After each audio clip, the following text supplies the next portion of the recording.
Très bien, alors que France 2 c'est conducteur, je vais raconter ça. Mais ils ont fait un projet. On projette ça, enfin, bon, bon, et bien voilà, je vous remercie tous d'être là. J'ai besoin de quelqu'un pour me présenter, donc c'est Jean-Claude. Jean-Claude, pour me présenter. Mes chers consoeurs, mes chers confrères, je suis ici parce que j'ai rencontré tout à fait par hasard, à l'issue d'un petit déjeuner avec Jacques Attali dans la maison d'en face, au Fouquet's, j'ai rencontré Philippe Carsanti qui m'a dit « Écoutez, vous êtes journaliste professionnel, je voudrais vous montrer un document sur l'affaire Al-Doura ». Alors, bon, j'étais très réticent au départ parce que je suis journaliste depuis 40 ans et je sais très bien que souvent des images qui sont défavorables à Israël sont contestées par une partie de la communauté. Donc, j'étais vraiment pas du tout dans un état d'esprit favorable. Mais par honnêteté intellectuelle, j'ai quand même regardé ce qu'il avait à me montrer et je dois dire qu'en un quart d'heure de temps, hein, Philippe, en un quart d'heure de temps, j'ai dit mais vous avez totalement raison, ce reportage est complètement bidon, et je le maintiens. Ce reportage est un faux, cet enfant n'a pas été ni tué ni blessé, le père non plus, je n'en dis pas plus parce que Philippe, qui est un garçon dont je salue la pugnacité, parce que ça fait 9 ans qu'il se bagarre, et je sais que c'est pas facile, y compris au sein de la communauté juive en France, où tu n'as pas que des amis, mais à mon avis ça va évoluer dans le bon sens, parce que la vérité est plus forte que tout, donc je crois que le plus simple, c'est d'écouter les explications et la démonstration que je juge extrêmement convaincante de Philippe Carsanti. Merci. Merci beaucoup à tous. Alors, d'abord, merci à tous d'être venus. Vous imaginez que si vous êtes là, ça doit être drôlement subversif ce que vous allez voir, parce que on a été interdit de conférence la semaine dernière. On est obligé de se retrouver dans un endroit privé, en sous-sol. Donc, en tout cas, je remercie le MOOD de nous accueillir et c'est agréable de savoir qu'il y a encore des endroits privés dans lesquels on peut parler de ce genre de sujet. Alors, une première question me vient, c'est qu'est-ce que France 2 a caché de si grave qu'il faille que personne ne puisse voir. Alors, je vais vous dire une chose, donc après les pressions qui ont été exercées sur le Cap la semaine dernière, je reviens d'Italie, j'étais au Festival international de journalisme de Pérouse, où, là encore, France 2 a essayé d'exercer des pressions. Et la réaction du Festival de Pérouse aux pressions de France 2, c'est que je n'ai pas eu seulement une conférence comme c'était prévu, mais deux. Donc j'ai pu faire 2 conférences. Et il se trouve que lors de la première, le correspondant de France 2 à Rome est venu faire une déclaration préliminaire, a refusé de participer, en 2 mots disant on ne parle pas aux négationnistes, mais a rajouté des choses assez étonnantes. Et je vais vous citer une des phrases qu'il a prononcées. Il a dit, il s'appelle Philippe Visserias, il est correspondant de France 2 à Rome, et il a dit « Personne n'a le droit de nous critiquer, de mettre en cause notre crédibilité et notre bonne foi. » Alors, ça commençait bien. Dans la salle, il y avait un monsieur qui s'appelle Seymour Hersh. Pour ceux qui ne voient pas qui c'est un monsieur qui a 72 ans. Hein? Seymour. Il y a Seymour, okay. Qui a 72 ans, qui est prix Pulitzer, qui avait révélé les massacres américains au Vietnam de My Lai et qui avait aussi révélé les exactions à Abu Ghraib.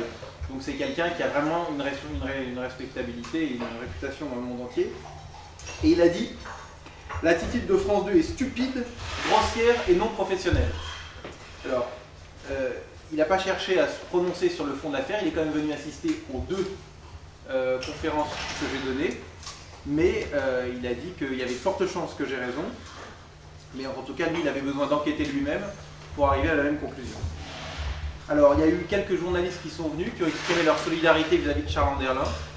Il y a un monsieur d'un journal italien qui a dit « Je suis là », alors qui a insisté pour participer au panel alors qu'il n'était pas prévu, et il a dit « Je suis là par solidarité pour Charles Anderlin, et de toute façon, les faits ne m'intéressent pas. » Donc voilà où on en est sur cette affaire-là.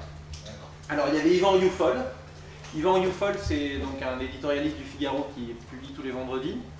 Et donc, il a participé au panel et lui a aussi été stupéfait par l'attitude de France 2. Donc, en gros, L'attitude de France 2, c'est museler tout le monde. On fait une politique d'intimidation. Quand on voit qu'il y a un média qui parle un peu trop du sujet, on le prévient. On lui dit qu'on est prêt à lancer une procédure et que parfois, une procédure est effectivement lancée.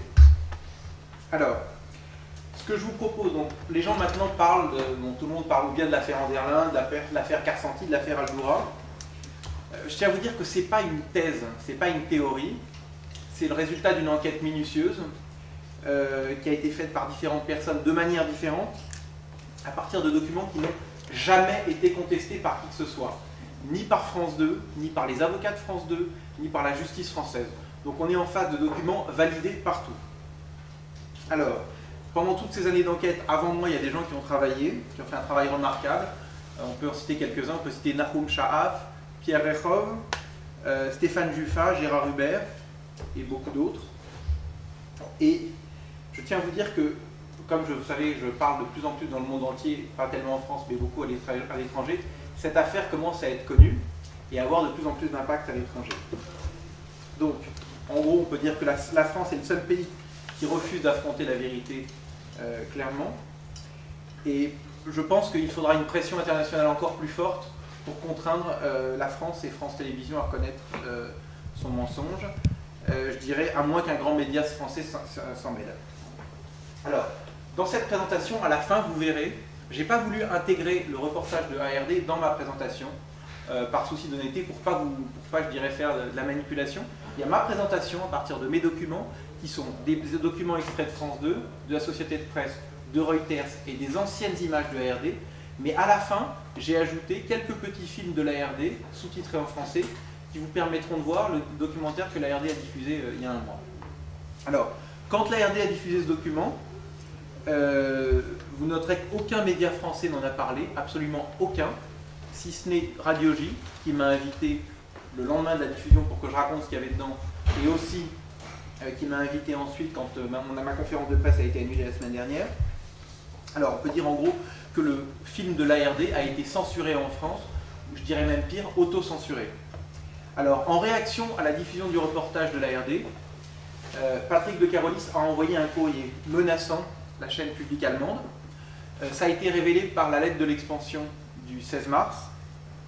Et le contenu de la lettre de Patrick de Carolis prouvait qu'il n'avait même pas vu le documentaire de l'ARD. Donc c'est exactement comme ça qu'on fonctionne chez France Télévisions. On ne regarde même pas, mais on attaque avec une lettre de menace.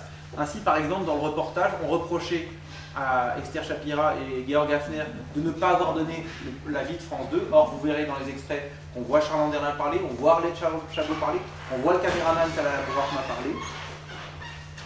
Et donc, en gros, Carolis a aussi ajouté que ce reportage posait un problème dans les relations, mettait en danger les relations qui unissent la chaîne publique allemande ARD et France Télévisions.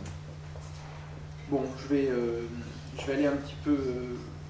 je ne vais pas aller dans tous les détails de cette lettre, mais elle est véritablement grotesque. Alors, il y a quand même des murs qui sont en train de tomber dans le monde entier, et même en France.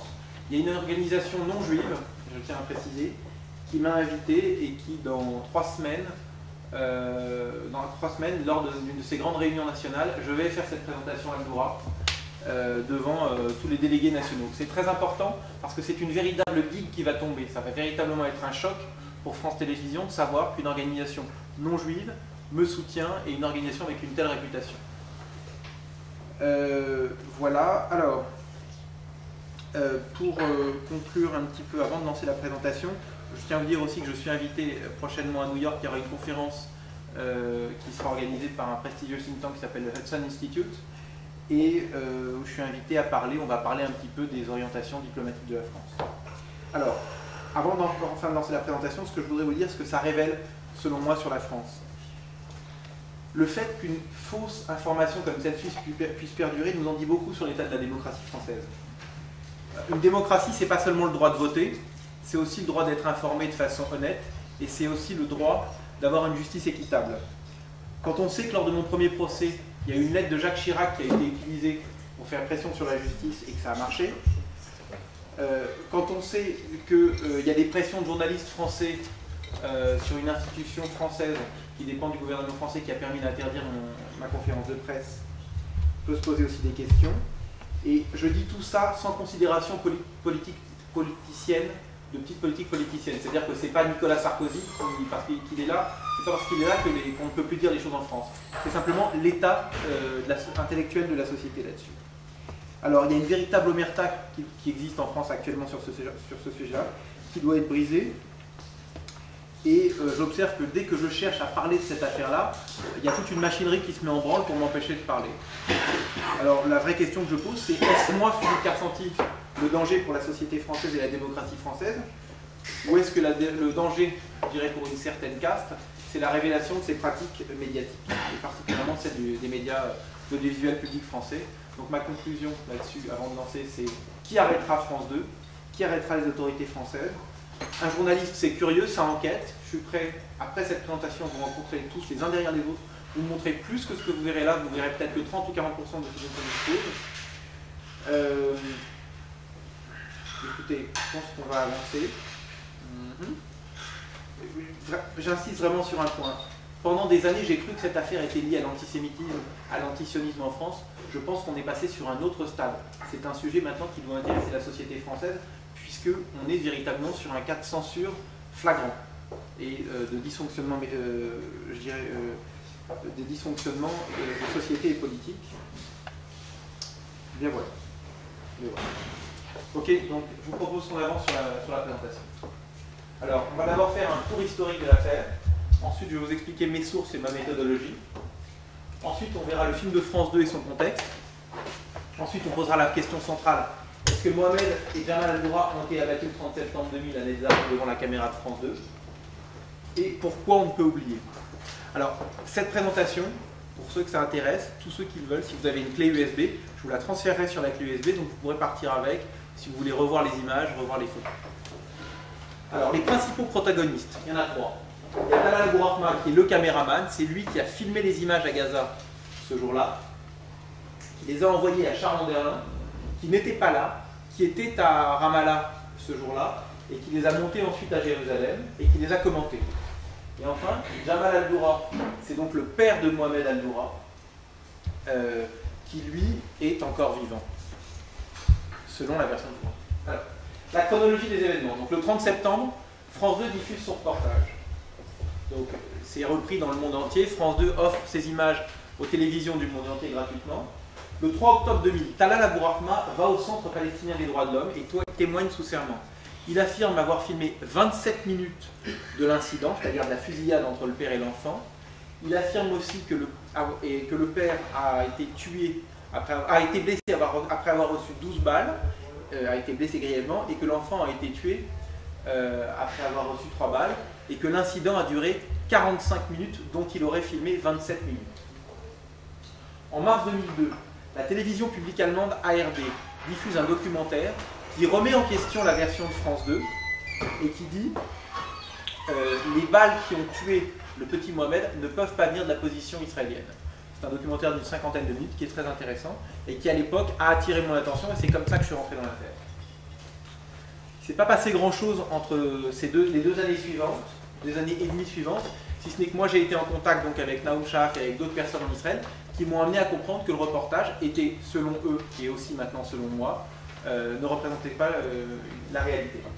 Alors en octobre 2004, Denis Jambard, ancien rédacteur en chef de l'Express, Daniel Lecomte, producteur de télévision, et Luc Rosenzweig, ancien rédacteur en chef au Monde, ont vu les 27 minutes de France 2. Ils sont allés se plaindre à France Télévisions, ils ont dit « nous on veut voir les images », tout le monde nous dit qu'il y a un problème, et il faut savoir que pendant toutes les années où on contestait ces images, France 2 nous disait « si jamais vous aviez vu ces 27 minutes d'images, vous sauriez à quel point ces images sont insupportables, insoutenables, et vous n'oseriez pas critiquer le reportage. » Donc, voyons que ça ne bouge pas, c'est en novembre 2004 que je décide de publier mon article provocateur vis-à-vis de France 2. On avait pris des avocats, on savait qu'on allait être poursuivi en diffamation, et ça a marché, ils nous ont attaqué. En septembre 2006, il y a eu mon procès en première instance. Le procureur de la République a demandé ma relaxe en disant que j'avais apporté des preuves convaincantes et suffisantes. Sauf que, comme je vous l'ai dit tout à l'heure, il y a eu une lettre de Jacques Chirac qui a été remise parmi les pièces de France 2 et qui disait que Charles Anderlin est un journaliste extrêmement crédible qui fait très attention aux détails. J'ai donc été condamné le mois suivant et j'ai immédiatement fait appel. En septembre 2007, on a eu le procès en appel Et là, il s'est passé quelque chose d'impressionnant, c'est que les juges qui devaient avoir le procès qui ne devait durer qu'une après-midi, ont interrompu le procès et ont dit à France 2, attendez, on veut voir les rushs maintenant, parce qu'il y a des images qui posent problème. France 2 a été choquée, donc les juges ont exigé la communication des 27 minutes de rush. Et ce qui s'est passé, c'est que France 2, au lieu de communiquer les 27 minutes qui étaient attendues, n'en ont communiqué que 18. Et ce visionnage des rushs, et là, je dirais coup d'éclat, Charles Anderlin est venu défendre ce que lui appelait être ses images. Or, ce qu'il faut savoir, c'est que les juges eux-mêmes leur disaient, mais monsieur Anderlin, ce ne sont pas vos images, ce sont les images de votre caméraman. Et il a passé son temps à se les attribuer lui-même, donc il a fait corps avec son caméraman pour les défendre. 3 mois plus tard, on a eu les plaidoiries finales le 27 février 2008. Là, ça a duré 7 heures. Il y avait donc Charles Anderlin et Arlette Chabot face à moi, avec aussi face à moi Francis Spinner, l'avocat de France 2. Francis Spinner a dit que j'étais le croisement de Thierry Messant, celui qui affirme que les attentats du 11 septembre sont le travail du Mossad et des services secrets américains, et le croisement aussi avec Robert Forisson, le négationniste de la Shoah. Donc malgré cela, j'ai été relaxé par la Cour d'appel. France 2 et Charles Anderlin se sont pourvus en cassation, donc on est encore pendant sous cette procédure, mais ce qu'il faut savoir, c'est qu'en fin de compte, et je pense qu'il faut être très clair là-dessus, la procédure n'est qu'une procédure concernant mon article, n'est pas une procédure concernant les images. Donc, le fait que j'ai gagné en justice, ou que j'ai perdu en justice, ou que je gagne ou que je perds en cassation, n'est pas la chose importante. En fin de compte, l'idée était de faire monter l'affaire à la surface, et pour pouvoir faire justement ces conférences dans le monde entier, avec une certaine légitimité.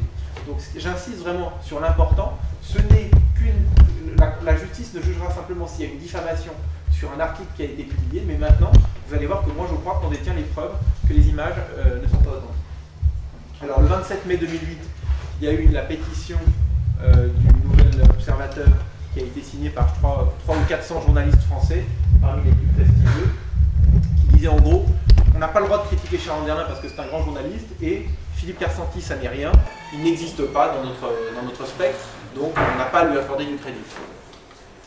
En septembre 2008, le CRIF et France Télévisions sont convenus de mettre en place un groupe d'experts pour analyser les images, sauf que France Télévisions a réussi à gagner beaucoup de temps, et pour l'instant ce groupe d'experts n'a pas été formé.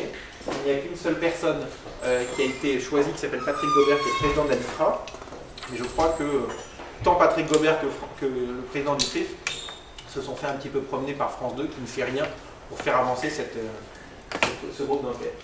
Et enfin, le 4 mars 2009, il y a eu le nouveau documentaire de la chaîne ARD, la chaîne publique allemande, et là vous verrez que les conclusions sont accablantes pour France 2, ils vont quelquefois plus loin que moi sur certains points, et vous le verrez à la fin. Alors, je vous propose qu'on revoie le reportage de France 2, là ça dure 55 secondes, et ce que j'affirme, c'est que 100% de ce que vous allez voir sont des images fausses, du premier blessé au dernier. 15 heures, tout vient de basculer près de l'implantation de Netzarim dans la bande de Gaza.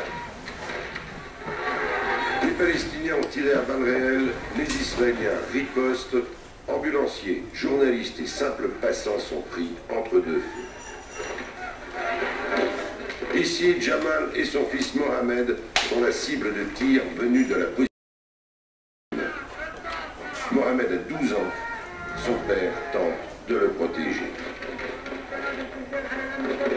Il fait des signes, mais une nouvelle rafale. Mohamed est mort et son père gravement blessé. Voilà, donc ça c'est la dernière image du reportage de France 2.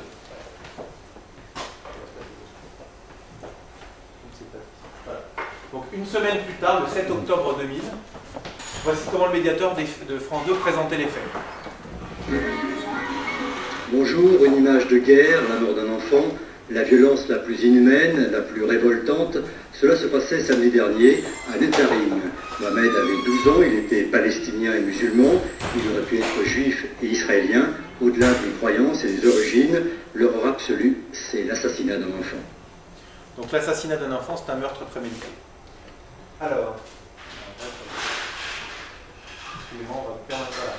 questionné sur son reportage, Charles Anderlin a affirmé: à Télérama. J'ai coupé l'agonie de l'enfant, c'était trop insupportable quand au moment où l'enfant reçoit les balles, il n'a même pas été filmé. Dans un journal américain, il a affirmé comme certaines parties de la scène sont insupportables, France 2 a coupé quelques secondes pour respecter notre charte éthique. Et au Nouvel Obs en 2005, sachant combien on me le reproche aujourd'hui, je diffuserai les quelques secondes de l'agonie de l'enfant que j'avais coupé. Donc on arrive à partir de ces trois déclarations sur le fait, déjà qu'il nous affirme avoir une agonie de l'enfant, mais il nous dit en revanche qu'il n'a pas le moment où l'enfant reçoit les balles. Alors, Jean Bart, dans le Figaro, après avoir vu les fameux rushs, déclare « Le visionnage des rushs ne nous apprend rien de plus sur l'agonie de l'enfant, ou plutôt si, cette fameuse agonie qu'Andérin affirme avoir coupée au montage n'existe pas. » Donc ça, c'est déjà un premier coup de tonnerre. Et...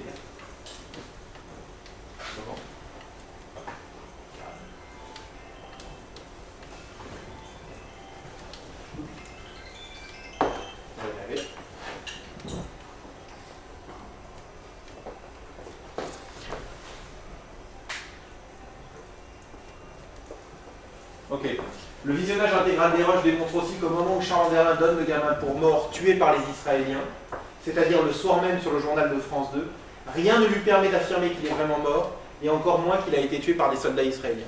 Donc ces deux déclarations déjà posent énormément de problèmes par rapport au reportage de France 2. Okay. Philippe, tu veux te... Attends, c'est gentil, je vais voir. Je pense que ça va. Alors maintenant, je voudrais vous montrer comment Charles Anderlin a décrit la façon dont son caméraman lui a annoncé l'épisode. Alors, comme de la chaîne publique allemande ARD, de son premier reportage qui a été diffusé en 2002. He told me that he caught on camera the death of a child. So this is a story more or less that the child and the father were under fire and the child died in front of the camera. At around 6 o'clock in Jerusalem, I got his material. Donc là, c'est intéressant, il nous dit qu'à 6 heures, aux alentours de 6 heures, il a eu les images à Jérusalem. Alors. He told me that Alors, maintenant, ce que je voudrais vous faire entendre, c'est ce que le directeur de la rédaction de France 2, Pierre-Henri Arnstam, a affirmé à l'émission du Médiateur le 7 octobre 2000, une semaine après les faits. Voilà. C'est la question que moi je vais poser à Pierre-Henri Arnstam, le directeur de la rédaction. Donc c'est ce qu'il fallait passer ces images. Est-ce qu'on a pris les précautions nécessaires? Oui, comme l'a dit Charles Anderlin, il y a eu une discussion dès le début de l'après-midi, lorsque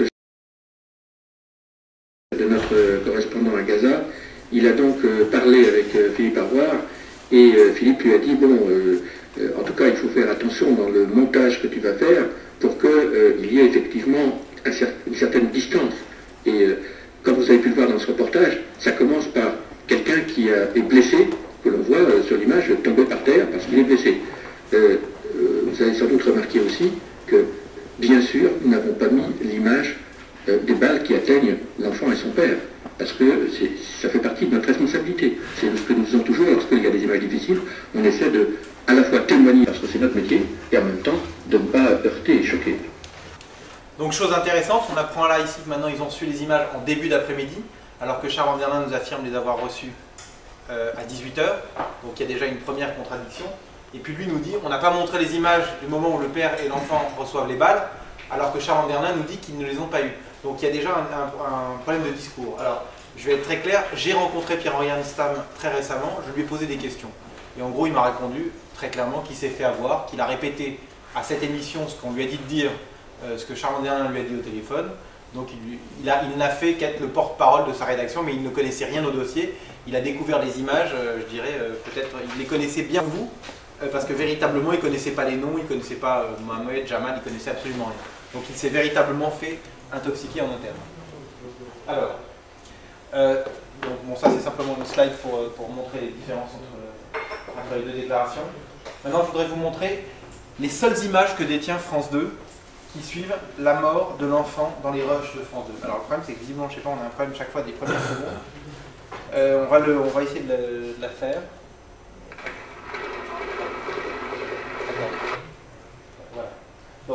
Là, je viens d'arrêter pour que vous puissiez revoir. Mais... c'est mal fait. On va essayer de le refaire. Il y a un problème avec le rétro. Excusez-moi. Bon, alors je vais essayer de vous le faire, vous le mimer. Après vous allez le revoir dans une autre émission, dans un autre film. Et on voit l'enfant qui tourne la tête en direction de la caméra et qui le baisse. Vraiment,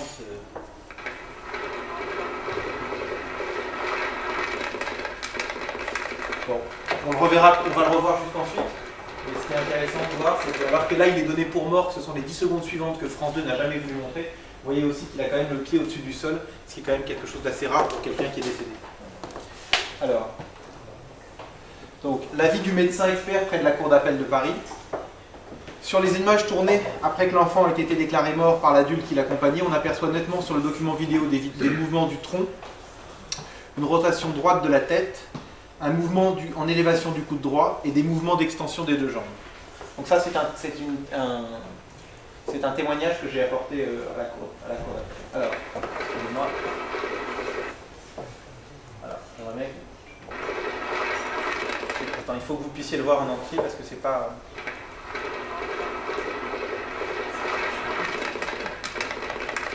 C'est interne.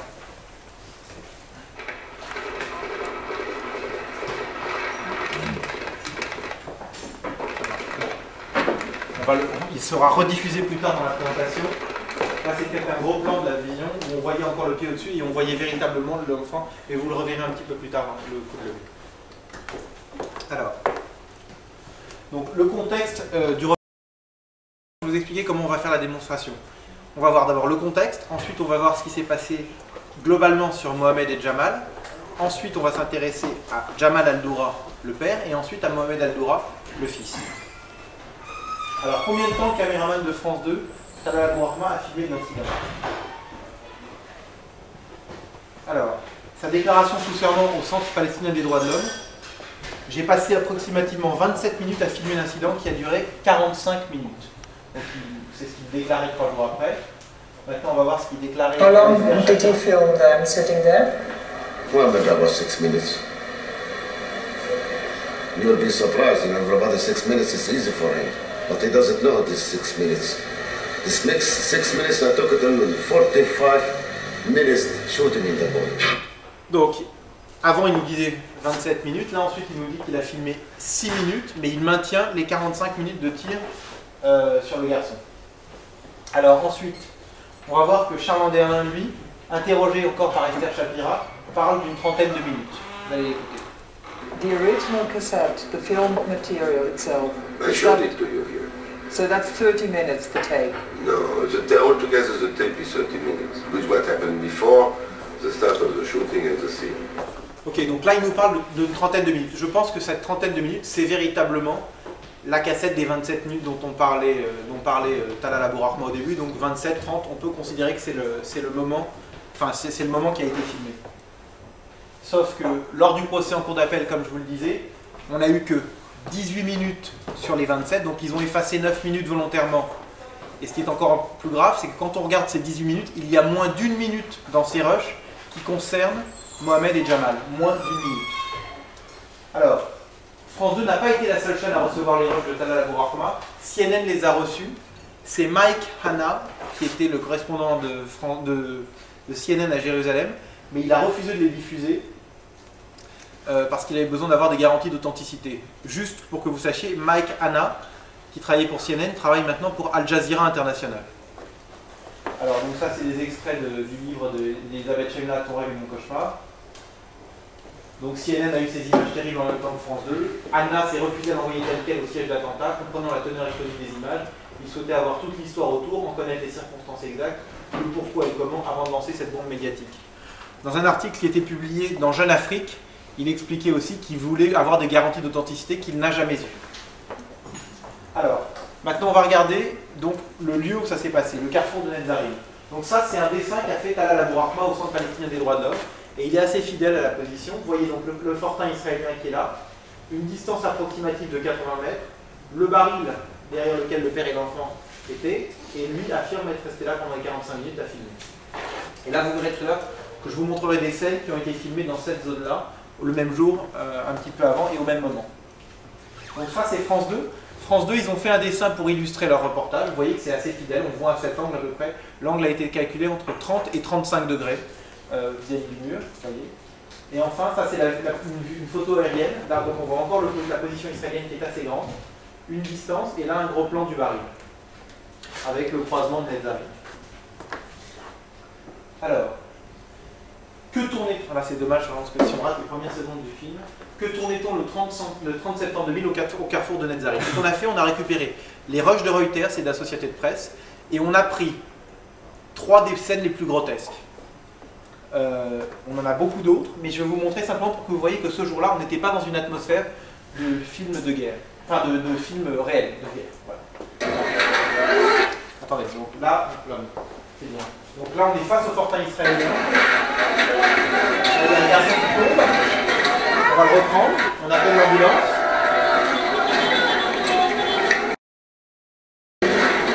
Les caméramans commencent à arriver. L'ambulance arrive assez vite. Et les caméramans qui filment. Et regardez ce garçon qui part. Voilà. Donc il y a un de ses copains qui vient d'être abattu, si on suit la version.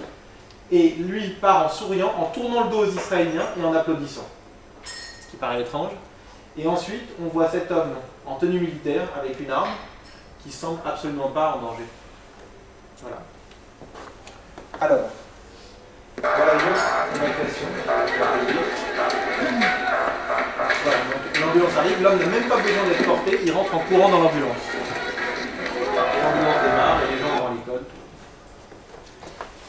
Alors, là ça, j'espère que c'est une évacuation rapide.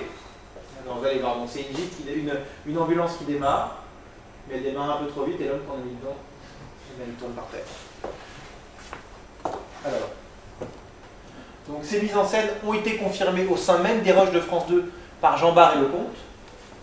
Cela permet de relever avec l'approbation de nos confrères de France 2 présents autour de la table que dans les minutes qui précèdent la fusillade, les Palestiniens semblent avoir organisé une mise en scène, ils jouent à la guerre avec les Israéliens et simulent dans la plupart des cas des blessures imaginaires. Quand Jean Bart et Lecomte en ont parlé aux gens de France 2, les gens de France 2 lui ont répondu « Mais tu sais très bien que c'est toujours comme ça ». Et Lecomte a eu cette réponse en disant « Toi tu le sais, mais lui le téléspectateur ne le sait pas ». Alors, on va voir la première scène du reportage de France 2. Et on va se poser la question de savoir est-ce qu'elle est authentique. Alors c'est un vrai problème parce que si on rate la première seconde, c'est vraiment un problème. Je vous en parle et puis après on vous la reverrez. L'homme, vous vous souvenez, il y a un homme qui prend une balle dans la jambe au début. Et vous allez voir, alors, vous voyez, c'est dommage, il y a un vrai problème. Voilà. Mais ce que vous n'avez pas vu là, mais on le reverra après, c'est que l'ambulance arrive exactement en 2 secondes et demie. Donc c'est absolument impossible. Si quelqu'un a son téléphone portable qui sonne maintenant, il lui faudra plus de 2 secondes et demie pour l'éteindre. D'accord? On a fait le test. Alors, ce qu'on va voir aussi, mais là encore c'est un problème parce que si on rate les images, c'est que prise de vue, que l'homme qui prend la balle dans la cuisse, qui le filme sur un autre angle. Vous allez le voir. Excusez-moi. Voilà, il est là. Il est là. Et alors, ce que vous n'avez pas vu, mais bon, je suis vraiment désolé de ce problème technique, c'est que l'ambulance, grâce au rétroviseur qui passe là, on voit qu'elle part même avant même qu'il ait reçu la balle. Encore une fois, je vous dis, j'ai tous ces fichiers, je pourrais vous les donner ou sur clé USB ou vous les envoyer autrement. Et donc l'ambulance part avant même qu'il ait reçu la balle.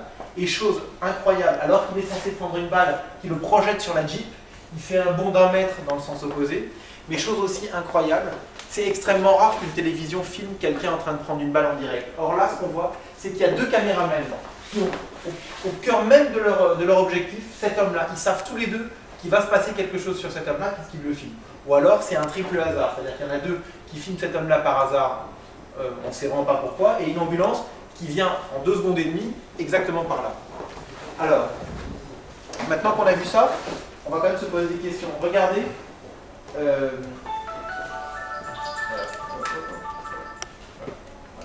Alors, l'homme qui est prétendument touché à la jambe droite, vous allez voir qu'il ne saigne absolument pas. Voilà. Sa jambe ne saigne pas, et ARD le confirme dans son documentaire, je vous montrerai un extrait tout à l'heure, que l'homme est même traîné sur le sol, ne laisse aucune trace de sang. Ensuite, on le pose sur sa jambe droite, sur la civière. Vous voyez, sa jambe droite là. Mais il ne s'en plaint absolument pas. Et au moment où on tourne cette scène, les Aldura sont déjà positionnés derrière le baril. Donc cette scène qui n'est pas authentique, et c'est confirmé dans le reportage de la RD, et à ce moment-là, les enfants, le père et l'enfant sont déjà derrière le baril. Vous verrez que la fin du truc, c'est absolument un cauchemar, c'est une histoire de technique. Mais bon, là, vous voyez cette Jeep là, à droite, il y avait l'évacuation sur la droite, et là, on a le père et l'enfant. Alors, ça, c'est confirmé par France 2. Alors, France 2, il faut que vous sachiez que dans toute la procédure qui m'a opposé à France 2 m'a envoyé, entre guillemets, des petits espions qui venaient me voir. Ah, je suis très intéressé par ce que tu fais, j'aimerais bien voir ta présentation. Et donc, moi, j'ai toujours joué cette carte sur table, je leur montrais mes présentations. J'en avais que certains que j'avais identifiés. Ils allaient voir France 2 et ils leur disaient « Tiens, il a ça, il a ça ». Donc, en réaction, ils ont préparé un DVD pour contrer mes affirmations, puisque on peut voir, comme ils savaient que j'avais ces images-là, eux disent ben voilà, on va aller plus loin, on va faire une préemption et dire on sait qu'ils étaient déjà là. Donc regardez, c'est un extrait du DVD que France 2 a diffusé à la cour d'appel le 27 février 2008. Alors, vous allez voir, écoutez le son. Écoutez le son, vous allez voir. On retrouve les images de France 2 déjà vues, montrant la fin de l'évacuation. C'est combien ça sent. Là, l'évacuation de la Jeep, lui il va cracher sa fumée aussi. Un autre chauffeur prend le volant, la Land Rover redémarre.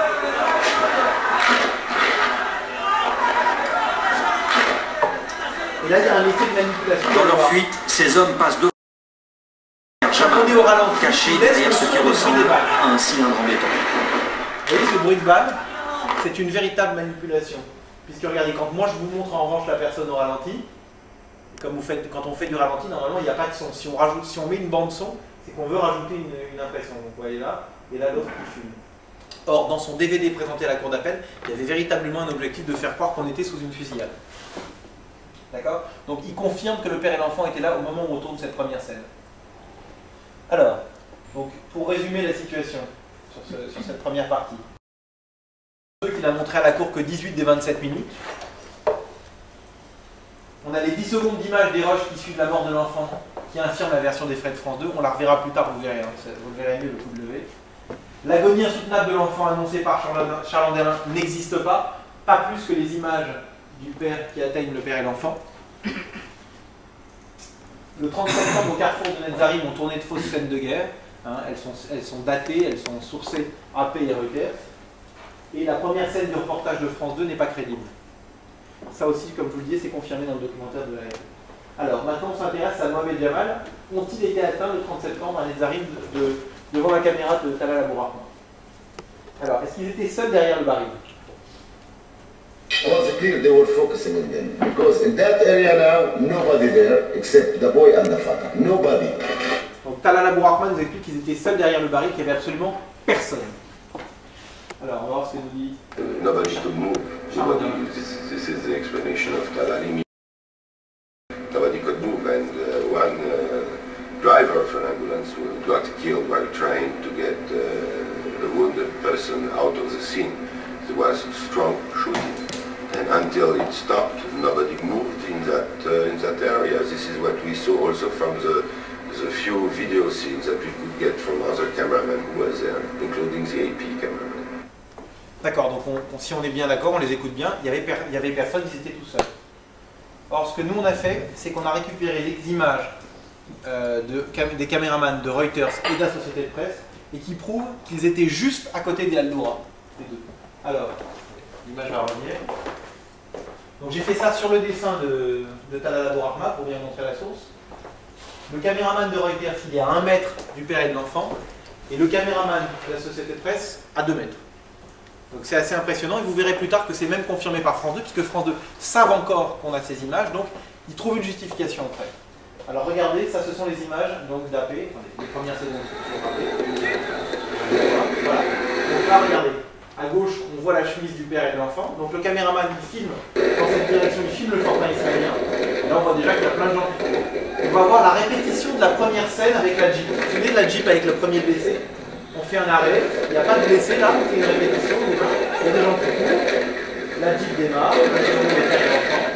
On entend toujours ces bruits de balles incessants qui font partie des manipulations. On voit ces gens, des Jeeps, des ambulances. On on est face au fortin israélien. Vous voyez, cet homme est tranquille. Alors, et le fortin, c'est tout ça. C'est toute cette bâtisse, tout ça. Et regardez ce qu'on a à la fin. Mince. Non. Faut pas. Ah, voilà. Ok. Donc, vous voyez ce qu'on a à la fin. On a à la fin de cette séquence Associated Press, on a face au fortin israélien un caméraman avec son trépied et son assistant. Si vraiment on est dans une scène où les Israéliens sont en train de canarder et de nettoyer toute la zone, je pense que ces deux-là, ils sont déjà morts. Alors maintenant, on va voir Reuters. Donc là, Reuters, regardez, on a ce garçon à vélo là, on a une voiture qui s'arrête, une petite ambulance qui s'arrête calmement. On est bien dans le fortin israélien. Là, vous voyez, les garçons passent encore à vélo. Tout le monde respecte la signalisation. On a 4 garçons là devant le fortin. À gauche, on va voir le baril et on va même voir le père qui va bouger une pierre sur le baril. Regardez le baril à gauche. On va voir encore la première scène de la Jeep. La première Jeep, la répétition, voilà. On a deux films. Regardez lui, on a le père qui bouge la pierre, mais on a un monsieur qui court avec son téléphone portable. Derrière la Jeep, on a quelqu'un qui continue à faire du vélo en tournant le dos aux Israéliens. Là, on a quelqu'un qui court. Et on a toujours ces bruits de balles incessants pour vous donner l'impression qu'on est en pleine fusillade. Et vous voyez qu'il ne se passe rien. À l'intérieur du fortin, il ne se passe absolument rien. Et on entend même le père et l'enfant qui parlent. Certifié, confirmé que c'est bien la voix du père. Alors, comme France 2, je vous le dis, savait qu'on avait ça, ils ont fait dans leur DVD une explication à tout cela, donc qui vient infirmer les propos tant du caméraman que de Charles Anderlin. Mais écoutez, donc, les premières secondes, vous ne les verrez pas, mais vous les entendrez. Pour se protéger des tirs, à ce moment-là, le caméraman d'APTN qui se trouve face à la rue, ce sont les mêmes images, hein, vous voyez, se place contre le mur, derrière un autre reporter d'images, accroupi derrière Jamal et son fils, dont on reconnaît le pullover bleu. Pour bien comprendre les faits, nous avons sur cette image filmée par le reporter d'APTN, au premier plan, le pied de la caméra abandonnée. Devant, un homme qui vient de se réfugier là à son tour. Dans le dos d'un autre caméraman, lui-même derrière Jamal et son fils.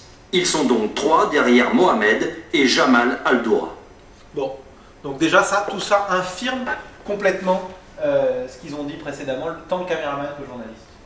Alors, on va se poser maintenant la question des balles et des impacts. Parce que s'il y a des morts par balle, des blessés par balle, il y a des balles et des impacts. Alors.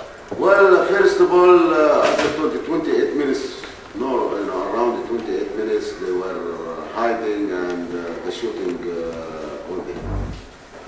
I mean, I could tell you clearly with the focus on them.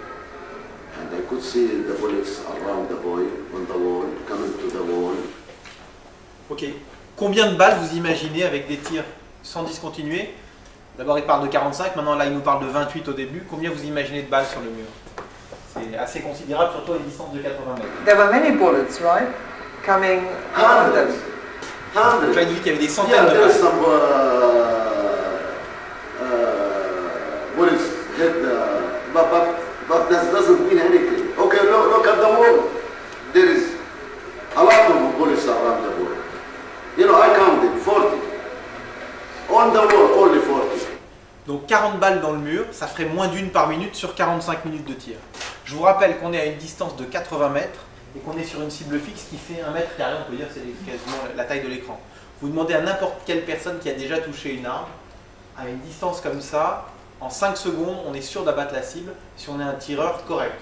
Alors si on est un soldat bien entraîné avec une arme assez bien entretenue, une arme de précision, c'est encore plus rapide et ça ne dure pas 45 minutes pour abattre une cible aussi proche. Alors, donc si on écoute bien ce qu'il nous disait, au début il nous dit des centaines de balles, ensuite il nous dit 40, en fait il n'y en a que 8. Voilà. 1, 2, 3, 4, 5, 6, 7, 8 à la fin. Alors on a 8 balles, ça fait moins d'une toutes les 5 minutes, si on écoute sur les 45 minutes de tir. Et quand on regarde les impacts, ils sont tous ronds. Or, les impacts ronds prouvent que les tirs sont perpendiculaires. Si le tir était venu d'une position entre 30 et 35 degrés, au lieu de faire des impacts ronds, Ça, c'est l'expertise balistique, hein. C'est pas moi qui l'ai fait, c'est l'expertise que j'ai présentée au tribunal qui fait 90 pages. Ils expliquent que la forme des impacts aurait été ovale et aurait griffé le mur. Donc les tirs ne peuvent venir que d'une position palestinienne qui est positionnée derrière le caméraman de France 2, et ça vous le verrez plus tard, c'est confirmé aussi par la chaîne publique allemande ARD. Alors l'avis de l'expert balistique, c'est qu'en supposant qu'un seul tireur ait concentré ses tirs dans la direction pendant tout ce temps, ce n'est pas 8 impacts qui auraient été constatés sur le mur, mais au minimum 2000. Un seul tireur. Alors, maintenant on va écouter ce que nous disait Talal Abou Rahma au sujet de ces balles, tout en se contredisant. Alors, c'est en anglais, c'est un peu... Vous allez rater les premières secondes. S'il y a des choses que vous n'avez pas compris au début, je vous les redirai. Mais comme j'ai visiblement raté à chaque fois les 3-4 premières secondes, vous allez voir, il va changer de version dans la même vidéo. Did anybody, the Palestinian police also collect the bullets? Est-ce que quelqu'un a collecté les balles? This is really secret for us. Je ne sais pas. Didn't you ask? You're a journalist. It's Yes, I'm a important. journalist, but as I'm telling you, it's a secret for us. We have evidence, the kind of the bullet, I filmed it, the kind of the bullet, we pick up the bullets from the wall. What bullet was it? What would you say? How long was it? I don't know. You interviewed one from the general, he could tell you. From the Palestinian Yeah, he police said you officer? interviewed Mujahid. He said he doesn't know because That's his fault. he couldn't collect the bullets. He said he wasn't there. He didn't collect them. France do collect it. So you're doing a better investigation job than the police. No, we have some secrets, you know, for ourselves. We cannot give anything. Yes, everything. Voilà. Donc ça, c'est le caméraman de France 2. C'est la seule source de France 2. Je vous rappelle que ce caméraman nous expliquait que ce jour-là, il y avait entre 20 et 30 caméramans présents sur les lieux. Et il est le seul à avoir filmé cet incident. Il nous explique au début qu'il ne sait pas, ensuite il sait. Les balles, il les a filmées, ils les ont récupérées. Bien évidemment, au procès, j'ai demandé à ce que, comme il nous dit que France 2 a récupéré les balles, j'ai demandé à Madame Chabot, puisque vous avez les balles, peut-être pourriez-vous nous les montrer. Bien évidemment, Madame Chabot ne les avait pas. Alors, maintenant, les Al-Doura ont-ils été abattus par les soldats israéliens? Alors, attendez, donc ça c'est sa déclaration sous serment au Centre palestinien des droits de l'homme. Je peux confirmer que l'enfant a été tué intentionnellement et de sang-froid et que son père a été blessé par l'armée israélienne. La tuerie a duré pendant 45 minutes. I never saw shooting in my life like this. Minutes shooting in the ball. Donc ça, il confirme. Un an après, à la chaîne publique allemande ARD, j'ai jamais vu de tir pareil dans ma vie. 45 minutes de tir, 45 minutes à tirer sur l'enfant. Alors, je vais vous montrer un document. Et ce qu'il faut que vous compreniez dans cette affaire-là, c'est qu'il y a des gens au sein de France Télévisions qui savent qu'on a raison et qui nous ont fait passer des documents. Et je vais donc vous passer un document. Au procès, quand France 2 a vu qu'on avait ce document, j'ai vu Madame Chabot perdre sa mâchoire. C'est donc le fax que Talal Abou Rahma a envoyé 2 ans après les faits pour retirer sa déclaration. Encore une fois, il n'a jamais été contesté, ni par les juges, ni par France 2, ni par les avocats de France 2. Et donc voilà ce qu'il nous dit. Alors je vais vous le mettre en français. Donc c'est certifié, c'est bien sa signature, c'est bien le fax de France 2. Voilà. Je n'ai jamais dit à l'Organisation palestinienne des droits de l'homme à Gaza que les soldats israéliens avaient tué intentionnellement ou en connaissance de cause Mohamed Al-Doura et blessé son père. Tout ce que j'ai toujours dit dans les interviews que j'ai données, et que d'où j'étais, j'ai vu que les tirs venaient de la position israélienne. Voilà. Donc il faut savoir que France 2 n'a jamais informé les téléspectateurs de ce retrait, alors que ce retrait il datait du 30 septembre 2002, 2 ans après les faits. 2 jours après, il y avait une manifestation devant France 2 pour demander à l'époque à France 2 de diffuser le documentaire de la chaîne publique allemande ARD qui avait été diffusé 6 mois avant en Allemagne, en leur disant « Regardez, la télévision allemande dit que les tirs ne viennent pas de la position israélienne. » À l'époque, on n'avait pas ce fax, bien évidemment. Mais donc France 2 savait déjà qu'ils étaient retirés. Alors maintenant, on va écouter l'origine des tirs selon Charles Anderlin. All the witnesses Tous les I témoins talked to told me the shooting was ont dit que les coming tirs from venaient the direction de la of position from the ou Israeli de la position israélienne. itself. Voilà. Alors c'est intéressant parce que au procès, France 2 a présenté ses témoignages. Et ils ont donc présenté des témoignages écrits de caméramens, d'ambulanciers, de gens qui étaient là. Alors ce qu'on a fait, la première chose, c'est qu'on a analysé le contenu. Et vous allez voir une partie du contenu qui est assez intéressante, mais on a aussi analysé la forme. Et la forme, c'est qu'on les a fait analyser graphologiquement. parce qu'on s'est aperçu que l'écriture se ressemblait beaucoup. Et l'analyse graphologique a confirmé à 100%, enfin à 99 comme ils disent, comme font toujours les experts, 99,999%, que tous les témoignages ont été écrits de la même main et de la main de Talal Abou Rahma. Mais voilà ce qu'il y avait écrit quand même dans ces témoignages. Ce que je vous demande de regarder, et là c'est au niveau de la démocratie française, c'est que des juges ont pu prendre au sérieux ces déclarations. Nous avons vu des soldats israéliens tirant des missiles en direction du poste palestinien de sécurité, et il y avait des tirs permanents venant du côté israélien. Il y avait un avion qui tirait d'en haut, le camp militaire israélien se trouvait exactement en face d'eux.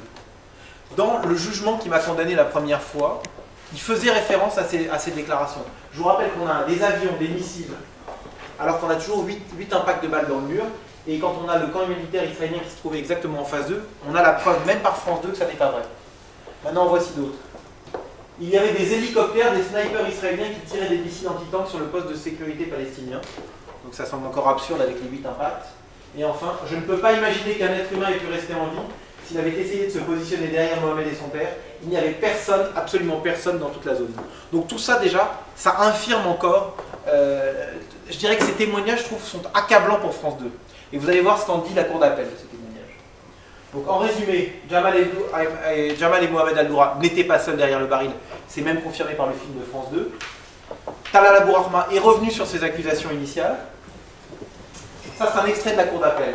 Les attestations produites par les soins du caméraman ne peuvent pas, au vu de leur présentation, c'est-à-dire de l'analyse graphologique, comme de leur contenu, c'est-à-dire le délire sur les missiles, les avions, les missiles anti-tanks et les hélicoptères, être tenus pour parfaitement crédibles. La faible quantité d'impact sur le mur invalide la version de France 2, 45 minutes de tir venus de la position israélienne. Alors, maintenant, comme je vous le disais, la démonstration, elle s'arrête maintenant sur 2 points, Jamal Al-Doura et Mohamed Al-Doura. Donc Jamal Al-Doura, on va voir on va analyser son cas. Il y a un an, Jamal était touché par une douzaine de balles. Le roi de Jordanie a personnellement financé les 7 opérations qu'il a subies. Les balles m'ont arraché les muscles du bras droit. Elles m'ont pulvérisé l'os. Maintenant, j'ai du métal à la place de l'os. Ma jambe droite a été criblée de balles, ma hanche brisée, je n'ai plus de nerfs dans la jambe droite, c'est-à-dire que je suis à moitié paralysé du côté droit. Donc on a 12 balles, vous avez vu, les jambes, partout. Alors, maintenant je vais vous montrer Jamal Al-Doura le lendemain des faits à l'hôpital. Donc avec un plâtre et avec du sang. Déjà, si vous connaissez des médecins autour de vous, ils vous diront qu'une blessure ouverte, on ne la plâtre pas. Ça c'est la première chose. Okay, une blessure sanglante. Ça c'est donc ses jambes. Donc les bras, les jambes, c'est cohérent avec ce qu'on vient de nous dire. Quelques jours plus tard, à l'hôpital d'Amman en Jordanie.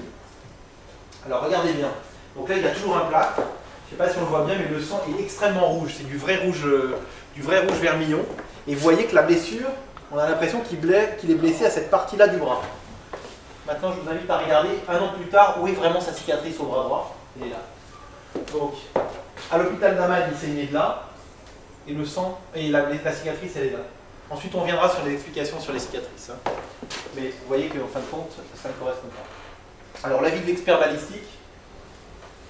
Jamal Al-Doura aurait été touché au bras droit, au ventre et au membre inférieur, alors qu'aucune trace d'impact ou de sang n'est visible sur ses vêtements. De plus, l'emplacement des blessures était soit masqué par le baril, soit par le corps de son fils qui était en écran entre les tireurs et lui.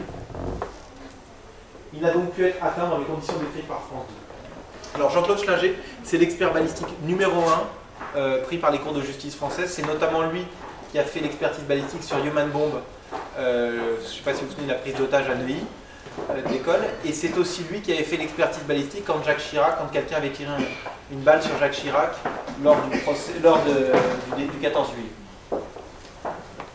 Alors, maintenant, vous avez vu que le père a quand même des blessures, des cicatrices. Alors, ce qu'on a fait, c'est qu'on a retrouvé le médecin qui s'appelle Yehuda David, qui a soigné Jamal Al-Doura, un hôpital israélien, parce qu'on sait qu'il a été attaqué à coups de hache en 1992 par des islamistes à Gaza. Ça aussi, vous verrez plus tard que c'est confirmé dans le dernier reportage allemand. Et vous allez voir que les cicatrices rectilignes ne correspondent absolument.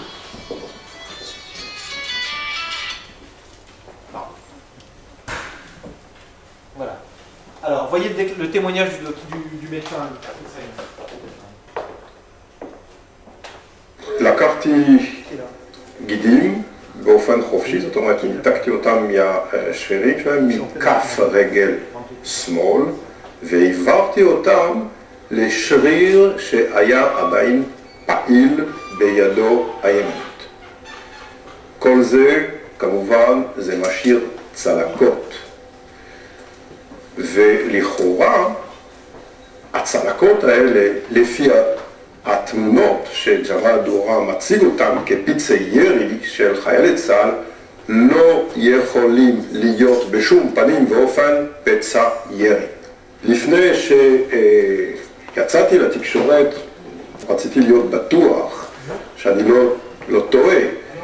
התייעצתי עם אנשים שיודעים כירורגית כף יד, שיודעים איך נראית צלקת מזה שעוסקים בזה במשך כ-40 שנה, וכולם מסכימים כמוני. הצלקות הללו שג'מאל דורה מציג כצלקות של פצעי ירי הם צלקות של חתך, או של סכין כירורגי, או של גרזן, או סכין כנשק. Voilà. Alors, il a fait aussi ensuite des déclarations dans un journal qui s'appelle Actualité juive le 5 septembre 2008. Je connais la puissance destructive des balles de M16 et je peux vous assurer que si tel avait été le cas, Jamal al-Doura se serait vidé de son sang en quelques minutes et n'aurait jamais pu atteindre vivant l'hôpital de Gaza. Je peux vous garantir que la blessure qu'il montre à sa main droite est bien consécutive à la rixe de 1992. Quant à la jambe gauche, c'est celle-là même où j'ai prélevé les tendons nécessaires à l'opération pratiquée à l'hôpital Tel HaShomer en 1994. Donc les blessures qu'il a, on a la certitude, grâce à ce médecin, vous verrez qui a expliqué partout, qu'il est prêt à témoigner partout et même à violer le secret médical, parce que pour lui, il a véritablement vu quelque chose qui est véritablement puisque c'est ce que nous a reproché aussi France 2. Alors, maintenant ce que je vais vous montrer, c'est ce que déclarait Talal Abou Rahma au lendemain des faits. Après une demi-heure, le père blessé m'a regardé. Je ne pouvais rien faire. Donc il nous dit, après une demi-heure, le père blessé m'a regardé, je ne pouvais rien faire. Alors ce qu'on a fait, c'est qu'on a récupéré la dernière image avant la soi-disant rafale fatidique de France 2. Et je vous propose de la regarder, vous verrez qu'il n'y a aucune blessure. Voilà. Donc les jambes sont totalement intactes, le bras est intact, et là il nous regarde toujours, mais il n'y a absolument rien. Enfin, il regarde les caméras. Alors, après la rafale fatidique, alors qu'il est censé avoir le... Vous voyez qu'il n'y a toujours absolument rien. Je vous rappelle que là on est en présence d'un homme qui est censé avoir reçu 12 balles dans le corps. 12 balles et pas une goutte de sang. Il y a une chose aussi intéressante, c'est que si je prends n'importe quelle personne et que je la pousse un tout petit peu, elle recule. Lui, il est censé avoir pris 12 balles de M16 dans cette direction et il n'a pas bougé d'1 centimètre. Il est resté collé au mur. Alors que normalement, on peut imaginer, et c'est ce qu'explique tout à l'heure, expliquera tout à l'heure le médecin et l'expert balistique, c'est que normalement, il aurait dû être complètement déplacé. Vous voyez encore en gros plan, avec les jambes là, toujours rien, ces jambes là où on voit des pansements, et le bras, toujours rien. Alors, dans les dernières secondes, j'avais dit, voilà, là, heureusement, c'est un arrêt sur image. C'est au moment où l'enfant lève le coude. Vous vous souvenez, tout à l'heure, je vous ai expliqué que l'enfant avait le coude levé. Donc là, c'est juste un arrêt sur image au moment où il a le coude levé. Le bras qui a été soi-disant transpercé n'a absolument rien. Et les jambes là non plus n'ont absolument rien. Et vous voyez que derrière, il n'y a aucune goutte de sang. Donc, en résumé, on n'a aucune trace des 12 balles, ni impact, ni blessure, ni sang. Et on a le fait que les cicatrices que Jamal présente comme résultant de l'attaque du 30 septembre 2000, en fin de compte, elles sont antérieures et elles correspondent, 1, à des blessures qu'il a subies en 92 par les islamistes, et 2, par le traitement qu'il a suivi en 1994 à l'hôpital Tel HaShomer de Tel Aviv. Alors, on va arriver maintenant sur le personnage principal, Mohamed al-Doura. A-t-il été tué devant la caméra de Talal Abou Rahma le 30 septembre 2000? Alors, à quel endroit du corps aurait-il été atteint? Alors, vous voyez des images de la mort de Gaza. Alors, on va voir les images de la mort de Gaza qui sont censées montrer le corps de Mohamed al-Doura.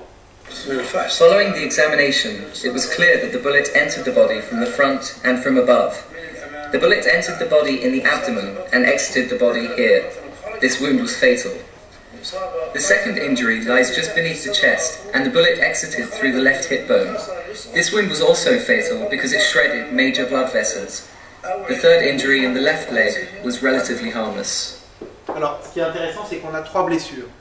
2 qui sont des balles entrantes, pénétrantes et sortantes dans le dos, et on a une blessure à la jambe gauche. Sur cet enfant qu'on voit expertisé et autopsié à la mort. Alors, en fait, ces images de la morgue ne montrent pas l'enfant qui apparaît dans le film de France 2. Les visages des garçons ne correspondent pas. Les blessures ne correspondent ni au témoignage, ni à celle décrite. Enfin, la version de France 2 selon laquelle il n'y a pas eu d'autopsie est contredite par ces images.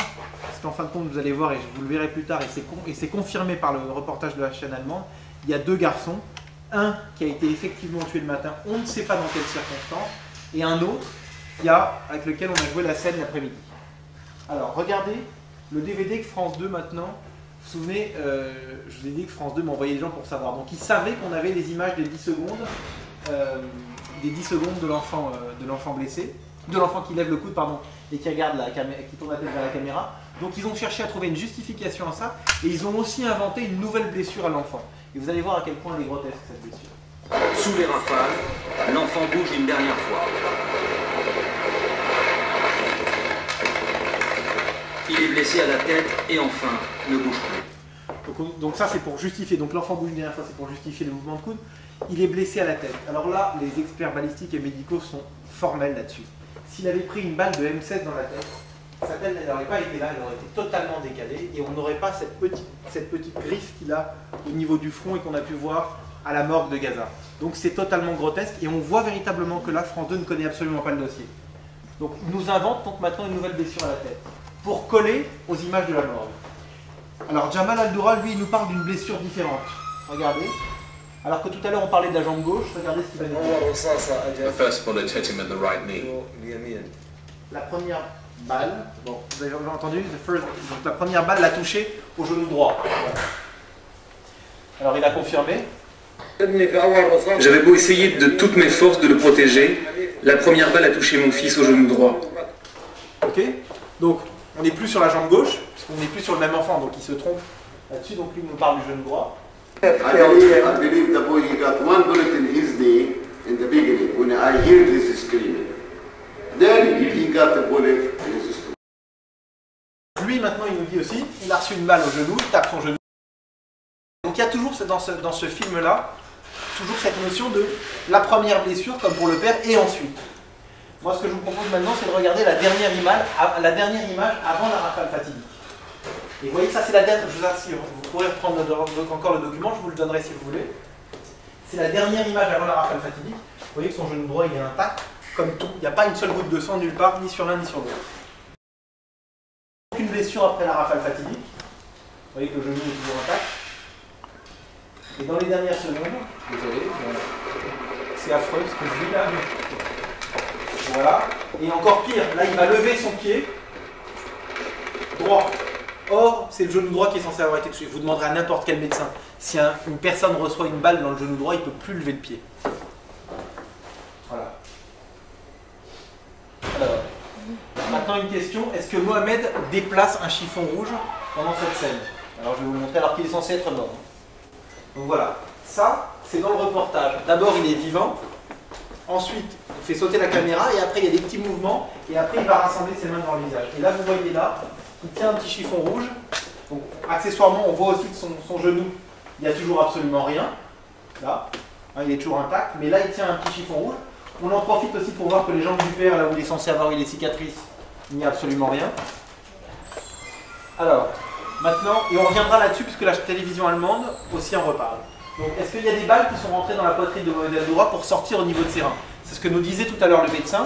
Vous vous souvenez, il y avait 2 balles qui sont rentrées et qui sont sorties. Regardez. Cette blessure à la hauteur du rein a été causée par la sortie d'une balle qui avait touché Mohamed de face à la poitrine. Donc de face à la poitrine et qui sort derrière. Alors, on va voir une chose, c'est que Mohamed n'est toujours pas touché à la poitrine. Ok? Donc, on voit toujours le genou. Voilà. Et pourtant, Charles Anderlin, lui, va confirmer la version d'une balle qui serait sortie dans le dos. Écoutez bien. We got the pictures of Mohamed Al-Doura's body in the morgue of Shifa Hospital. The wounds look to me consistent with the shooting that happened that day. The kid was not shot from the back. The wound in the back is an exit wound. Donc une sortie de balle dans le dos. Alors l'avis de l'expert balistique le médecin de Jean-Claude Schlinger, si la blessure au ventre avait été transfixiante, comme le déclare un médecin, des projections de sang et de chair seraient visibles sur le mur, ce qui n'apparaît pas sur les photographies couvrant les 10 secondes qui suivent le reportage de France 2. L'avis du médecin expert, il apparaît peu vraisemblable qu'aucune projection sanguine ne soit visible sur les vêtements de l'adulte. Compte tenu de la position, des projections sanguines doivent être retrouvées sur le mur, en arrière de l'adulte et de l'enfant. Et là, vous regardez, c'est la dernière image où Mohamed et Jamal apparaissent dans le film. Vous voyez, donc bon, là, on voit bien le pied au-dessus du sol alors qu'il est censé être mort depuis plus de 10 secondes. Vous voyez que son dos, là où il est censé avoir 2 balles qui sont sorties, il n'y a aucune trace de sang. Et puis vous voyez que sur le mur, il n'y a aucune trace de sang. Donc on a là affaire à 2 personnes, 2 victimes qui ont à eux deux reçu 15 balles, et il n'y a pas une seule goutte de sang ce soir. Alors, maintenant je vais vous montrer quelque chose d'intéressant aussi. C'est les 2 secondes qui suivent dans les rushs de France 2. Alors j'espère qu'on va voir un petit peu, l'image va se rétablir assez. Mais vous allez voir, c'est donc les rushs de France 2. À un moment donné, il y a du noir. On voit vous savez, quand il lève le coude, baisse le coude, on voit le pied en l'air, il y a du noir, et vous allez voir ce qui se passe derrière. Voilà, hop, ça saute. Voilà. Et là, on voit que derrière le baril, il n'y a plus personne. Ni le père, ni l'enfant, et pas une goutte de sang. Alors, intéressant, on a demandé à France 2 pourquoi. Et l'explication, c'est que Talal Abourahma a dû changer de batterie. À chaque fois, il a tout raté. C'est-à-dire qu'il a raté le moment où les balles, il est resté 45 minutes, il a tout raté. Et il a raté aussi le moment où l'ambulance est venue les chercher et les évacuer. Tous les autres caméramens qui étaient là, les 20, personne n'a vu l'ambulance, n'a pu filmer l'ambulance.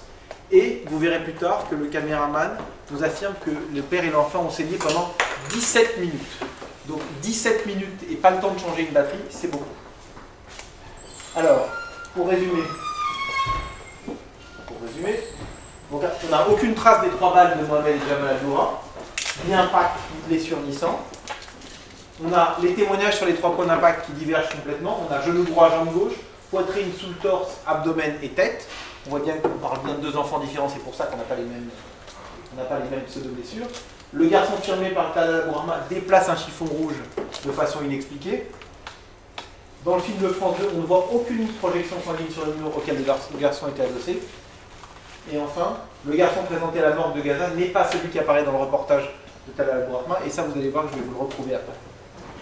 Donc la conclusion d'experts balistiques, en tenant compte du contexte général des nombreuses mises en scène que nous avons constatées sur l'ensemble des documents étudiés, aucun élément objectif ne nous permet de conclure que l'enfant a été tué et que son père blessé dans les conditions qui ressortent du reportage de France 2. Il est donc sérieusement possible qu'il s'agisse d'une mise en scène. L'avis du médecin expert, en général, la cinétique développée par les missions militaires entraîne une projection violente du corps en arrière, dans les tirs de face, comme déclaré par le médecin qui a examiné le corps.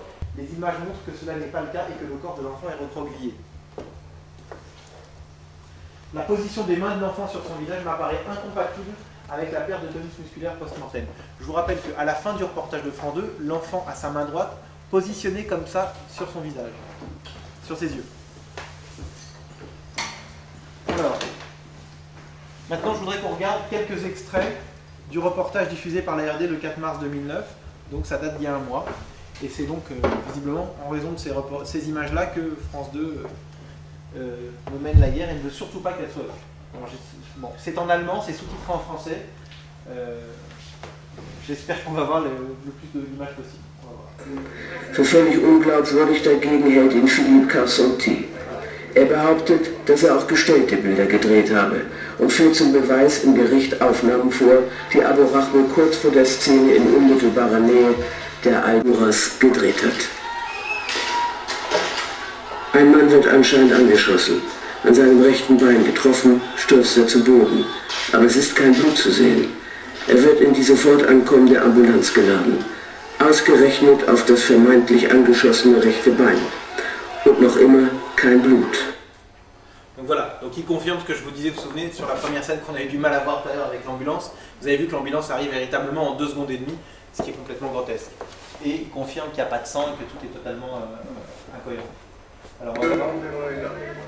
Philippe Carsonti bietet vor Gericht immer neue Indizien auf und Sachverständige wie den führenden Ballistikexperten Frankreichs Jean-Claude Schlinger. Er vermisst die Einschusslöcher und berechnet die Schusswinkel. Auch sein Gutachten kommt zum Ergebnis, die Schüsse kamen nicht aus Richtung der Israelis. Als Schussposition kommt für ihn nur der palästinensische Posten in Frage, der Wachturm Pita.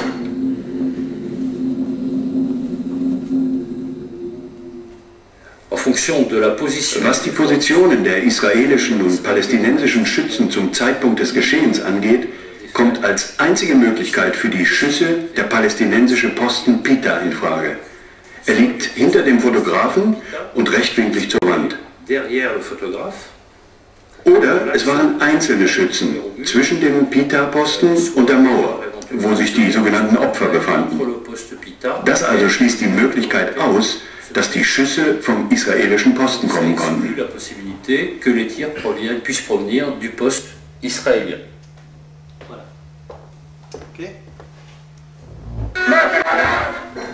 Eine Lippenleserin entziffert für uns, was er ruft.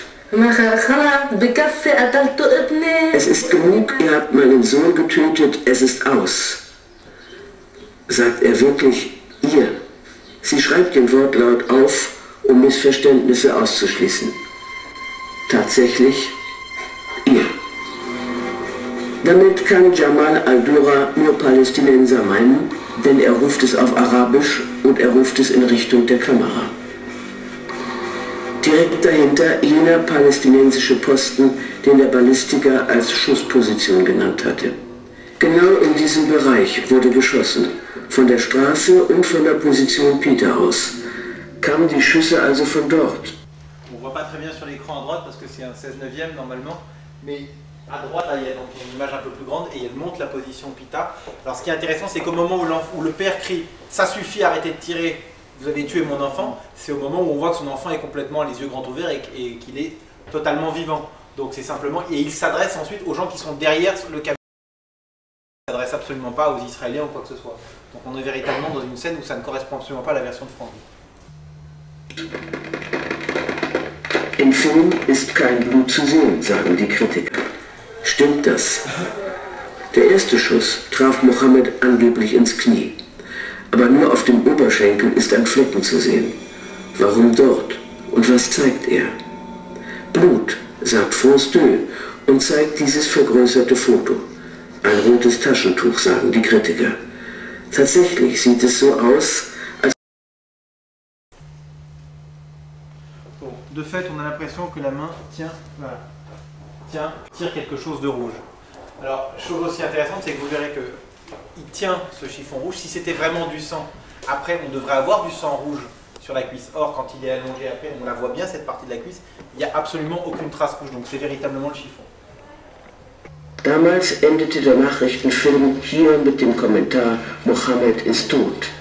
Tatsächlich aber ist jetzt zu sehen, dass danach noch ein Bild kommt. Dieses hier. Das Kind hebt den rechten Arm. Es ist also zu diesem Zeitpunkt nicht tot, wie der Reporter Enderle behauptete. Es tut mir sehr leid, aber Tatsache ist, das Kind starb. Vielleicht nicht genau in dem Moment, den ich im Bild hatte. Aber so mache ich eben eine Story. Das Kind ist tot ist ein Statement. Was ist Ihr Problem damit? Voilà. Donc, vous voulez la revoir pour revoir le moment où l'enfant lève le coude ou c'est bon? C'est bon? C'est clair? Bon. Er blutete mindestens 17 Minuten, bevor der Krankenwagen kommen konnte und den Jungen und den Vater abholte. 17 Minuten, aber die Kamera bleibt ausgeschaltet.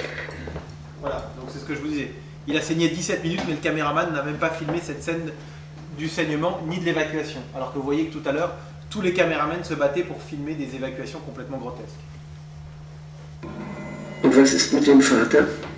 Vielleicht sind dies Anschusslöcher am Ärmel seines T-Shirts, aber wir sehen kein Blut. Dabei haben die Kugeln ihm doch den rechten Arm zerschmettert. Auch nachdem die beiden weg sind, ist kein Blut zu erkennen.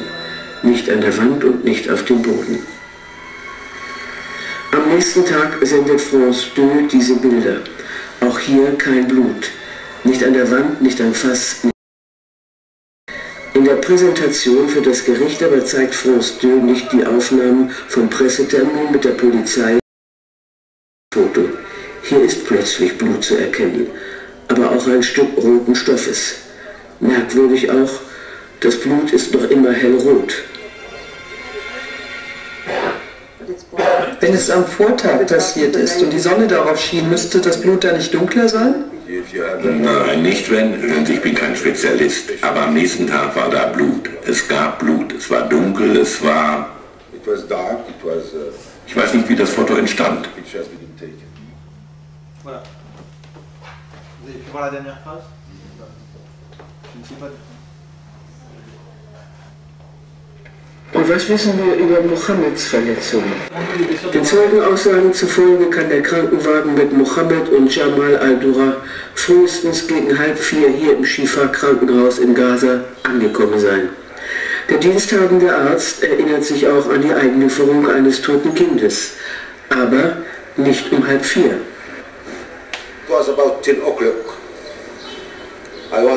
Es war gegen 10 Uhr.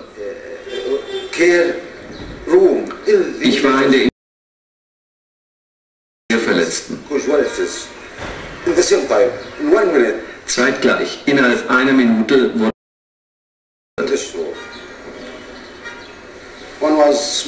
eine war ein Kind. Hinterher erfuhr ich, dass es Mohammed Jamal al-Dura war. Um 10 Uhr also will Dr. Tawil Mohammed al-Dura untersucht haben. Das aber kann nicht sein, denn da waren Vater und Sohn noch gar nicht an der Kreuzung und die Schießerei begann erst gegen 14 Uhr. Den Namen des Kindes erfährt Dr. Tawil erst im... Wer ist der Erwachsene? The other one was big man. I know him because he is driver in ambulance. Der andere war ein kräftiger Mann. Ich kenne ihn, weil er unser Ambulanzfahrer war. One gunshot to his Er hatte einen Schuss in der Brust ins Herz. Both were dead. Beide waren tot. I looked for the child. Ich schaute mir das Kind an. Seine Eingeweide waren durch den geöffneten Bauch ausgetreten. His bowel, intestine is outside his abdomen. Der Junge, den Dr. Tawil später für Mohammed eingeliefert. Vater und Sohn sind aber gemeinsam abtransportiert worden. All das spricht für eine Verwechslung. Voilà, donc là il confirme ce médecin, ne serait-ce que par le fait d'avoir l'enfant qui est arrivé à 10h du matin alors que la scène a été tournée aux alentours de 15h, donc il ne peut pas être mort à 10h et avoir tourné une scène à 15h. Et puis il nous explique qu'il est arrivé avec un homme très costaud, vous voyez que Jamal al-Dura n'est pas un homme très costaud, il nous explique que c'est l'ambulancier et Jamal al-Dura n'a jamais été ambulancier. Donc on parle bien de deux enfants différents. In der Pathologie des Shifa-Krankenhauses wird am Nachmittag ein Junge untersucht. Es ist offensichtlich derselbe Junge, den Dr. Tawil morgens untersucht hat.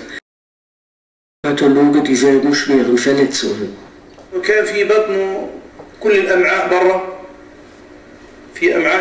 Alle Eingeweide waren aus seinem Bauch herausgetreten und völlig zerfetzt.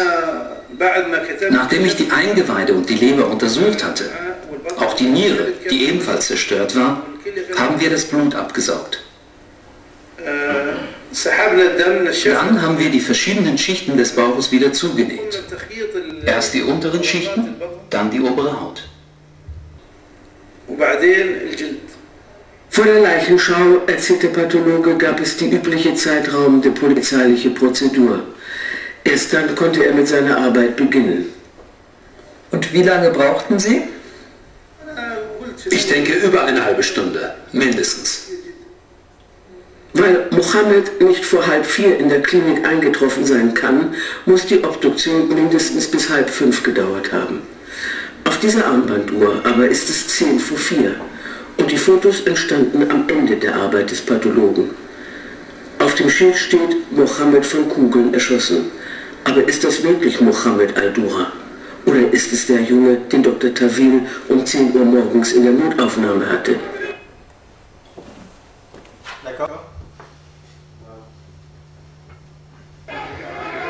Am frühen Abend wird in El Buresh ein Kind beerdigt. Aber ist es Mohammed al-Dura? El Buresh liegt eine knappe Autostunde südlich von Gaza. Auch hier lässt sich die Uhrzeit anhand einer Armbanduhr im Bild genau feststellen. Es ist 5:30, als das Kind ins Grab gelassen wird. Damit kann es sich zwar gut um das Kind handeln, das der Arzt in der Notaufnahme hatte und das der Pathologe untersucht. Es kann aber nicht Mohammed al-Dura sein. Dafür ist die Zeit zwischen Einlieferung und Beerdigung zu kurz.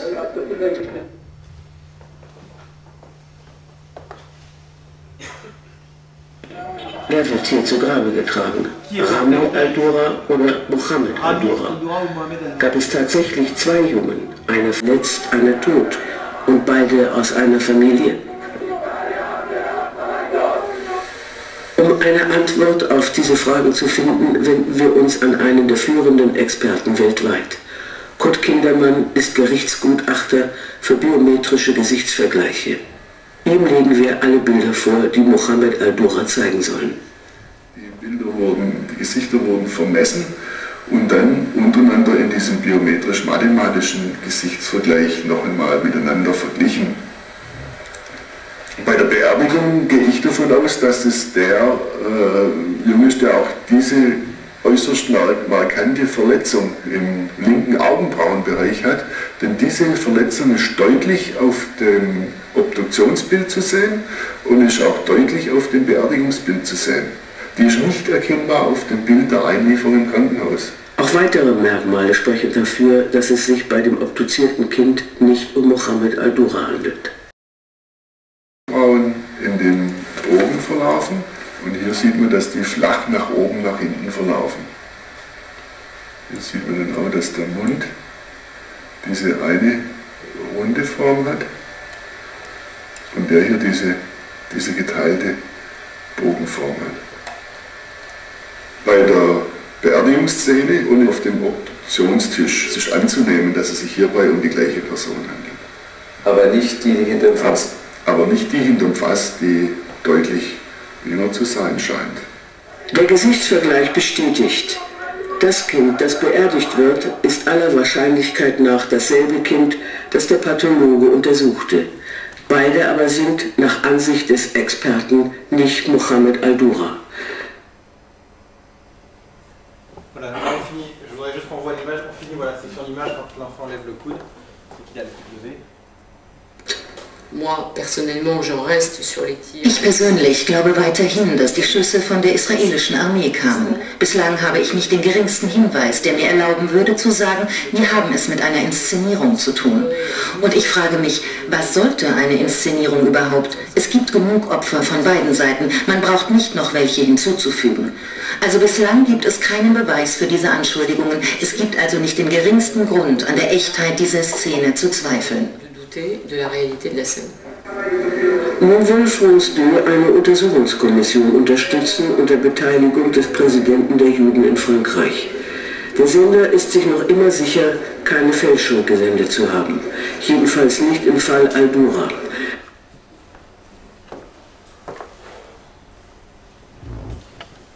Donc pour résumer l'état de l'affaire al-Dura aujourd'hui, il faut dire qu'on a un contexte général de mise en scène. Les Palestiniens ont tiré à balles réelles. Donc avec la première scène avec l'ambulance qui arrive en 2 secondes et demie et tout ce qu'on tourne le jour même au même moment. I never saw shooting in my life like this. 45 minutes shooting in the ball. On a donc les incohérences de la version de France 2. There were many bullets, on a les variations du témoin principal, donc des centaines, 40 balles. Je ne vais pas vous le refaire en entier. Ensuite, on a l'enfant qui bouge après sa mort, entre guillemets.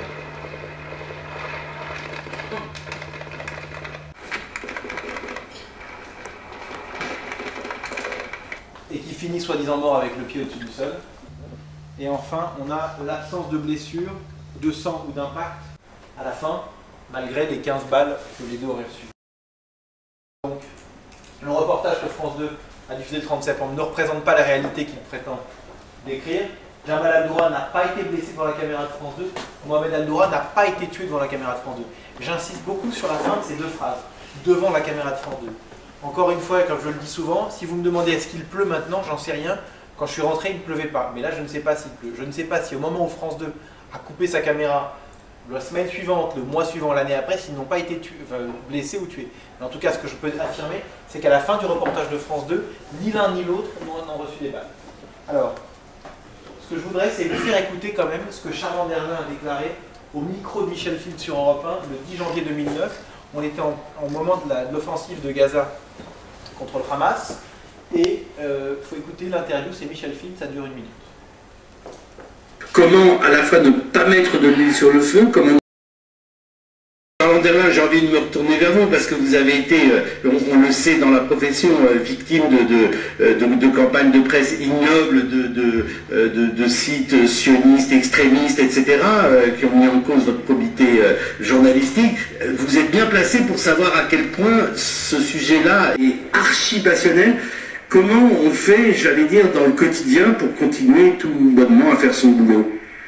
Eh bien, essayons de vérifier les informations au maximum, en ayant une confiance absolue, vérifier dans les correspondants. Notre correspondant à Gaza, Talal Abou-Rahmeh, travaille pour nous depuis 88. Il est d'une crédibilité absolue, on n'a jamais eu de problème à quelque niveau que ce soit. Voilà. Donc voilà ce qu'il se permettait de dire. Malgré qu'il sait tout ce qu'on sait, il l'a vu au procès, voilà ce qui continue. Alors je voudrais vous montrer maintenant l'exploitation mondiale du reportage et on va s'arrêter là-dessus. C'est une cassette de Ben Laden, un clip de recrutement. C'est 1 an avant le 11 septembre. Ce que je tiens à répéter, c'est que ces images ont été tournées 1 an avant le 11 septembre. Ce sont véritablement les images qui, au début de l'initiative, ont embrasé les esprits. Alors, maintenant, on va voir. Voilà, donc un timbre tunisien, un timbre égyptien, un timbre jordanien. J'ai fait exprès de ne prendre que 3 pays modérés. J'aurais pu prendre, j'ai des timbres iraniens aussi, j'ai des timbres de tous les pays possibles et imaginables, mais j'ai voulu prendre 2 pays qui sont en paix avec Israël, la Jordanie et l'Égypte, et la Tunisie qui est véritablement un pays qui n'est pas très agressif. Le ministère de la Santé à Gaza s'appelle est au nom du martyr Mohamed Al-Noura. Ça, c'est une rue à Tunis, la rue Mohamed Al-Noura. J'ai fait le test, je suis allé à Tunis. Tout le monde connaît la rue du martyr Mohamed Al-Noura. Ça, c'est la... En derrière, sont diffusées les images de Mohamed Al-Noura. Dans le film de la chaîne publique allemande ARD, on le voit en long. On voit le film, on ne voit pas l'égorgement, mais on voit qui diffuse derrière le clip de Mohamed Al-Noura. Ça, c'est un couturier d'origine saoudienne qui a fait une robe avec le père et l'enfant, et là avec du sang qui dégouline. Ça, c'est un immense poster au Liban avec le drapeau du Hezbollah. Vous voyez la taille de l'enfant de ce poster avec donc, la mosquée, le père et l'enfant. Une photo avec l'enfant, le soldat qui vise. Ça, c'est un immeuble à Téhéran. Vous voyez donc l'impact que ça peut avoir. Alors ça, c'est qui a été fait par Plantu pour Charles Anderlin, illustrant un article qui a été publié dans la revue Média. Média, c'est une revue qui dépend un petit peu de Reporters sans frontières et qui fait de la critique des médias. Et donc l'article était fait pour soutenir Charles Anderlin et pour dire en gros que moi j'étais fou, hein, il se fout du monde et il dit tu sais fiston, tu as encore été vu au marché ce matin. Donc c'est pour se moquer des gens comme moi qui disent que la scène est jouée. Sauf, et là il y a quelque chose de formidable qu'a fait Plantu, si vous regardez bien, derrière l'enfant il a mis du sang. Donc même Plantu, il imagine qu'après 15 balles, il y a du sang derrière sur le mur. Voilà. Donc je trouvais que c'est assez... c'est bien parce qu'en faisant ce dessin pour défendre Charles Anderlin, je trouve qu'il l'enfonce encore un petit peu plus. Donc ça, c'est bien évidemment, vous connaissez la comparaison ignoble, l'image de l'enfant du ghetto de Varsovie. Et ça, pour conclure, c'est la place principale de Bamako, qui est la capitale du Mali, en Afrique noire, et qui s'appelle la place de l'enfant martyr de Palestine. Voilà. Merci, je suis à votre disposition pour toutes les questions.